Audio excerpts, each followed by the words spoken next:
Sverrir, mig langar að byrja á endanum. Ertu búinn að sjá aftur, áttu að fá vítaspyrnu? Já, 100%. Þú búinn að sjá það? Nei. Nei, ok. Já, þetta klárlega hendi, alltaf hendi og við erum átt að fá vítið þarna, þannig að virkilega svekkjandi að dómararnir hafa mistað þessu. Ég held að hann hafi séð þetta, ég skil ekki okkur að hann hefur dæmir þetta ekki. Þannig að það er vissulega svekkjandi og hefði gefið okkur vítaspyrnu undir lokin, þannig að virkilega ósáttur með það. Hann veifar höndum eins og þetta sé ekki nógu eða eitthvað, það lítur á einhver rugg. Já, bara, þú veist, ég veit ekki hvað rugg það eru, en hann er klárlega, þetta er náttúrulega bara stór ákvörðun, þannig að ég til Villi nú búinn að dæma það marga leiki, hann ætti alltaf að þora að dæma þetta víti, en það virðist ekki vera. Breytir það í einhverju, þú veist, hvort þú sért svekktur eða eitthvað sáttu við úrslitin? Nei, ég meina, þetta var á endanum er þetta jafntefli, skilur, þannig að, þú veist, ég er bara ósáttur með þá niðurstöðu þetta hafi endað sem jafntefli, af því að við viljum vinna alla leiki hérna á heimavelli og svona yfir heildina hvernig leikurinn spilaðist, þá fannst mér að við áttum skilið að vinna þennan leik, en gerðum bara ekki nóg, við skoruðum ekki nóg mörg mörg, við fengum færin til þess í seinni hálfleik, alveg fullt á góðum færin til þess að skora fleiri en 1 mark, en nýttum það ekki, en virkilega sáttu með hvernig við komum út í seinni hálfleik, við vorum smá slegnir út af laginu eftir marki sem Breiðablik skoraði. Fram að því var ég bara sáttu með hvernig leikurinn var að þróast, við vorum að ná að halda vel í boltann og þetta er þolinmæðisverk á móti 5 manna vörn. Þeir eru þéttir og þeir eru gefa ekki mikið svæði, þannig að við þurfum að láta það hlaupa eins og tókst ágætlega, en samt náðum við bara ekki að refsa nógu mikið og þú veist, ég held að við höfum ekki náð skoti í fyrri hálfleik, þannig að það voru út af tæknifeilum hjá okkur og eins og ég segi, við vorum bara dálítið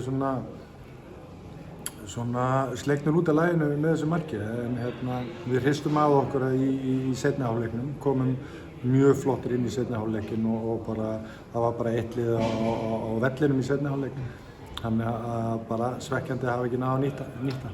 Ég held að einu ykkur stóri sénsendingar í fyrri hálfleik var Nikolaj Hansen sem setti hana framhjá í dauðafæri reyndar. Já, einmitt. Þú veist, breytir einhverju í hálfleik?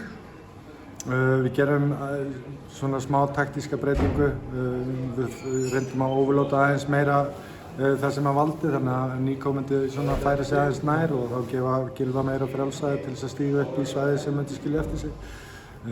En þú veist, það var nú bara aðalega það að þolinmæðin og hvernig við vorum að láta ganga boltann, það skilaði sér í lokin að Breiðablik urðu bara þreyttir, það byrjaði að slitna á milli keðjana hjá þeim og við byrjum að finna svæði. Við vorum fullir orku ennþá, þeir voru í eltingaleiknum, það er miklu erfiðara að elta bolta heldur en að vera með bolta.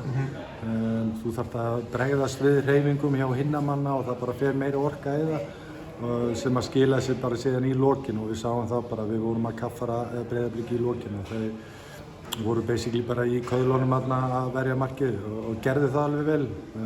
En já, við hefðum átt að nýta þetta betur og fannst við verðskulda sigurinn. Kom þér óvart að þeir færi 3 manna? Það kom, já, þú veist, ég hef aldrei spilað á móti Breiðablik í 3 manna, þannig að það kemur alveg smá óvart, en við vorum undirbúnir fyrir það. Við höfum oft spilað á móti 5 manna, við spilum á 5 manna síðasta leik í bikarnum móti Fram, það var 5-3-2, núna er það 5-4-1 og við höfum oft spilað á móti þannig kerfum, og við vorum búin að undirbúa liðið fyrir það ef við myndum fara í það. Þannig að þú veist, við vorum undirbúinir fyrir það, þannig að það kom ekki okkur það mikið óvart, en þú veist bara óvart að þeir skulu hafa farið í það, en það skilaði þeim stigi. Já, þú veist, hvað finnst þér klikka í markinu sem þið fá okkur? Fyrsta lagi bara missir Helgi boltan á miðjunni og þeir fá transition á okkur. Við erum svo sem ágætlega staðsettir inn í teignum, en það er einhver misskilningur eða hik á fyrirliðarum okkar sem varnarmaður átti ekki að halda, átti bara ekki að halda að einhver taki boltan eða halda hitt eða þetta og bara burt með boltan. Og það virðist verið að hann hafi haldið að Ingvar hafi alltaf taka boltan og það er svona klaufaskapurinn í þessu. við verðum bara að krefjast að gera betur og Ólafur þarf bara að læra af þessu. Hann bara á ekki vera að halda að Ingvar taki boltann, bara lúra þessu burtu. En já, svona er það fótbolti, það gerast mistök og við viljum fækka þeim og við þurfum bara að læra þeim. Við þurfum að læra af þessu, þú veist, ekki láta slá okkur út af laginu þótt að við fáum okkur mark en síðan er líka bara að það er mikla væntingar á liðinu í ár, við vitum það, við finnum fyrir því, við erum með sjálfur mikla væntingar fyrir okkur.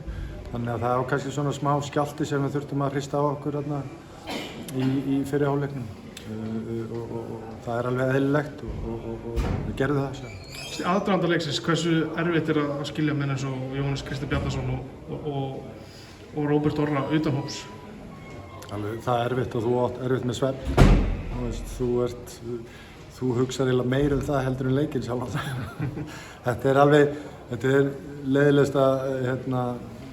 leiðilegasti parturinn af þjálfara geiminu. Það er að þurfa að vera í þessari stöðu og að skilja menn utan hóps. En við erum bara, viljum hafa breiðan hóp. Við ætlum okkur stóra hluti í sumar og þetta er ein leið sem við ætlum að prófa, er að hafa stóran hóp og reyna að gera aðlögu á allar keppnir. Þannig að við vissum að þetta geti orðið raunveruleikinn, að það eru allir heilir og þá myndi ég þurfa að taka, setja 4 fyrir utan hóp. En þeir eiga enginn að því, það er leiðilega við að á það enginn skil, þeir eru búin að vera frábærir, allir saman. Þannig að líka tala Aron og Ármann Inga í þessum 4. Já.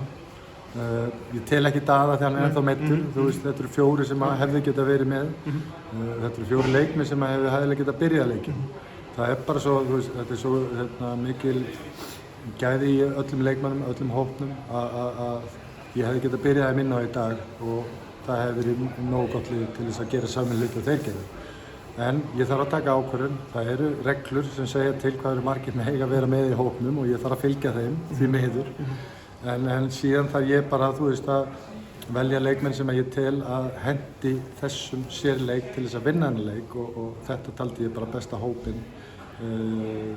Ég nenni ekki að fara út af hverju það er, en það er bara það sem ég ákvað. Alveg í lokin, ánægður með stuðninginn? Já, bara geggjaður.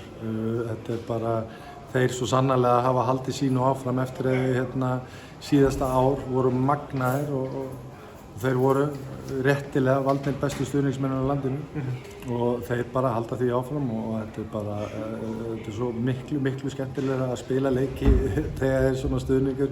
Markið þegar við skorum og reykurinn sem kom, mann leiðst aldrei svona eins og maður væri bara erlendis að spila, sem að voru alvöru húligans og þannig að bara umgjörðin, þvílíkt kredit til alla sem að koma að þessu, viðbragðsráðið og alla í Víkinni, þeir svo sannarlega, þeir hafa ekki gefið neitt eftir og þeir eru að sýna hungrið að halda áfram þetta hungur sem við þurfum að hafa, þannig að ég er virkilega sátt með það. Talar Reykinn eitthvað stressað að koma einhverja sektir eða eitthvað? Ný, það er ekki mitt vandamál. Það er bara, þú veist, það er einhver aðri sem þurfa að díla við það.